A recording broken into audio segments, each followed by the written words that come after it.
Tesla promised a future where your car drives itself. But is its autopilot truly ready to take the wheel? And what are the hidden risks of putting AI in control? Okay, let's dive right into this. Welcome to today's Explainer, where we're unpacking the massive promises versus the stark, real-world reality of Tesla's AI driving systems. Today, we're really getting under the hood. We're going to look closely at the underlying tech, dig into some pretty sobering crash data, and explore the intense ethical crossroads we're rapidly approaching as artificial intelligence quite literally takes the driver's seat. Section 1. AI takes the wheel. So let's start by looking at a fundamental shift in how these cars actually learn to navigate our roads, because this is a huge paradigm shift in software engineering. See, version 11 of Tesla's full self-driving, or FSD, relied on over 300,000 lines of explicit C++ code. Engineers basically wrote hard rules for every conceivable scenario. You know, if the traffic light is red, then stop. But as we all know, the real world is incredibly chaotic. Anticipating literally every edge case with a line of code, it's essentially impossible. So for version 12 and the new 13.3 Black Swan architecture, Tesla just threw that playbook out.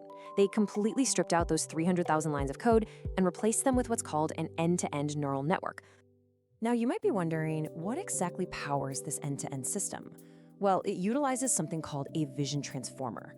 This is a massive neural network that takes raw pixel data streaming in from the vehicle's 8 cameras, and it directly outputs control commands. We're talking steering, acceleration, and braking. That's it. There's no intermediate processing step that identifies a pedestrian and then separately calculates a braking trajectory. It learns the entire mapping from perception straight to action.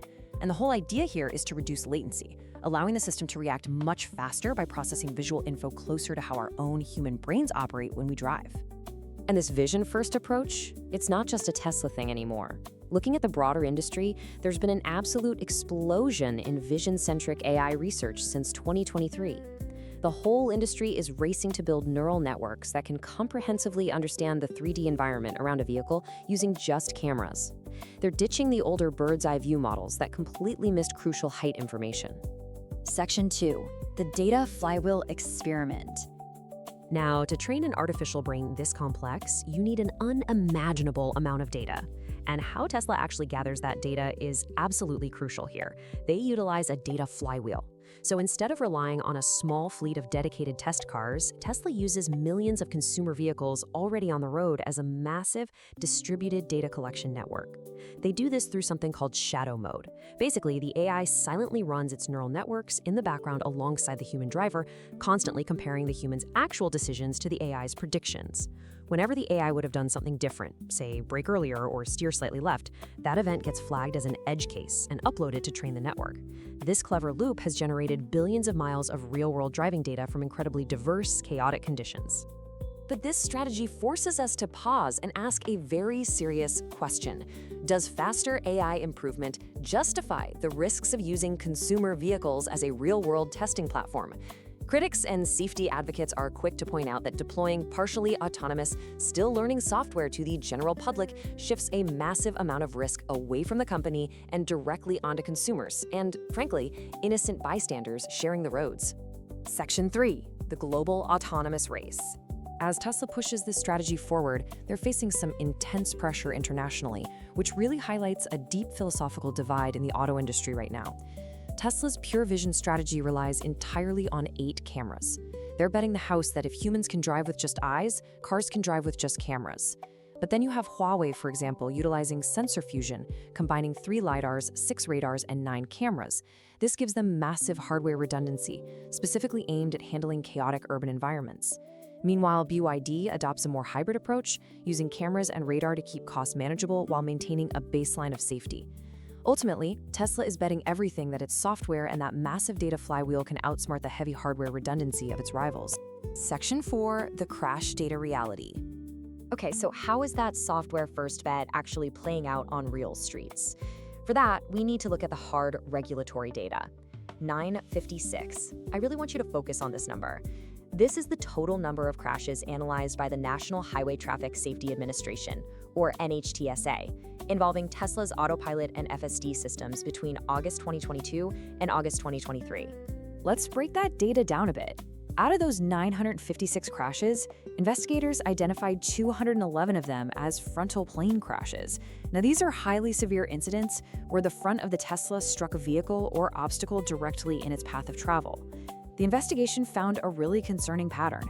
When a driver is disengaged and the vehicle encounters something outside of its detection capabilities, neither the system nor the human driver reacts appropriately, and that results in high-speed, high-energy collisions. And we have to acknowledge the human cost embedded in these statistics. Just looking at the detailed analysis of those frontal plane crashes alone, the NHSA documented 49 injuries and 14 deaths.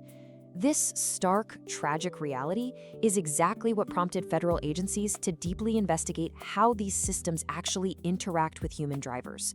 Because what the data clearly reveals is that the AI's limitations are magnified by human complacency.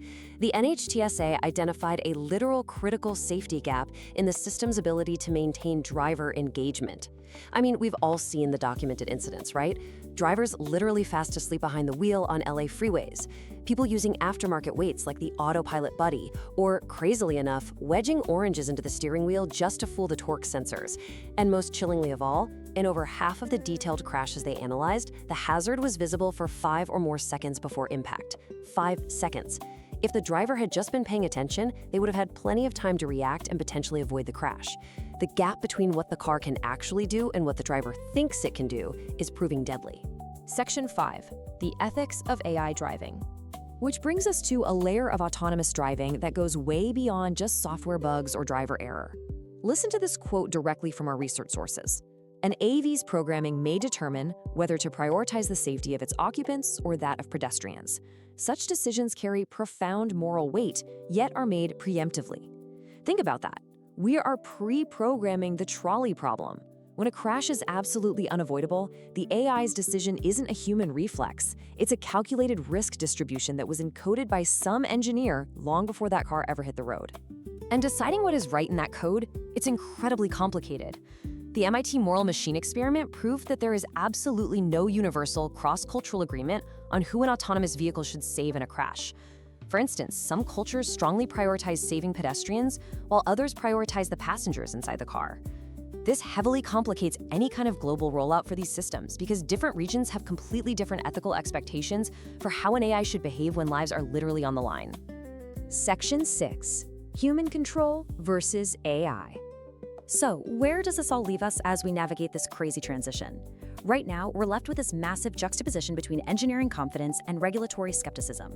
On one hand, Tesla claims autopilot is up to 9 times safer than human drivers based on their own internal metrics. Sounds great, right? Yet, on the flip side, the NHTSA just recently opened a massive investigation into 2.88 million vehicles, specifically to see if full self-driving safety holds up under strict regulatory scrutiny. Which leaves us to ponder this final, provocative thought today. As we strip away hundreds of thousands of lines of explicit code in favor of black box, end-to-end AI learning, what is the true future of human control versus machine autonomy? Are we really ready to fully trust neural networks with our lives? Or is an engaged, attentive human still our greatest safety feature? What's your take on Tesla's AI driving? Let us know in the comments, give this video a like, and subscribe for more deep dives into the future of mobility. Thanks for hanging out for this explainer, and we'll see you next time.